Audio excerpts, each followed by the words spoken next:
سلطان محمود غزنوی کے پاس ایک شخص ایک چکور لایا جس کا ایک پاؤں نہیں تھا۔ جب سلطان نے اس سے چکور کی قیمت پوچھی تو اس شخص نے اس کی قیمت بہت مہنگی بتائی۔ سلطان نے حیران ہو کر اس سے پوچھا کہ اس کا ایک پاؤں بھی نہیں ہے، پھر بھی اس کی قیمت اتنی زیادہ کیوں بتا رہے ہو؟ تو وہ شخص بولا کہ جب میں چکوروں کا شکار کرنے جاتا ہوں تو یہ چکور بھی شکار پر ساتھ لے جاتا ہوں۔ وہاں جال کے ساتھ اسے باندھ لیتا ہوں تو یہ بہت عجیب سی آوازیں نکالتا ہے اور دوسرے چکوروں کو بلاتا ہے۔ اس کی آوازیں سن کر بہت سے چکور آ جاتے ہیں اور میں انہیں پکڑ لیتا ہوں۔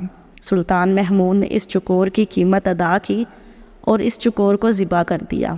اس شخص نے پوچھا کہ اتنی قیمت دینے کے باوجود اس کو کیوں ذبح کیا؟ تو سلطان نے اس پر تاریخی الفاظ کہے اور کہا جو دوسروں کی دلالی کے لیے اپنوں سے غداری کرے اس کا یہی انجام ہونا چاہیے۔ یہی سلوک اپنے ملک کی باغ دوڑ سنبھالنے والوں کے ساتھ بھی کرنا چاہیے۔ جو بھی غیروں سے مل کر ملک پاکستان سے غداری کرے اسے اڑا دینا چاہیے۔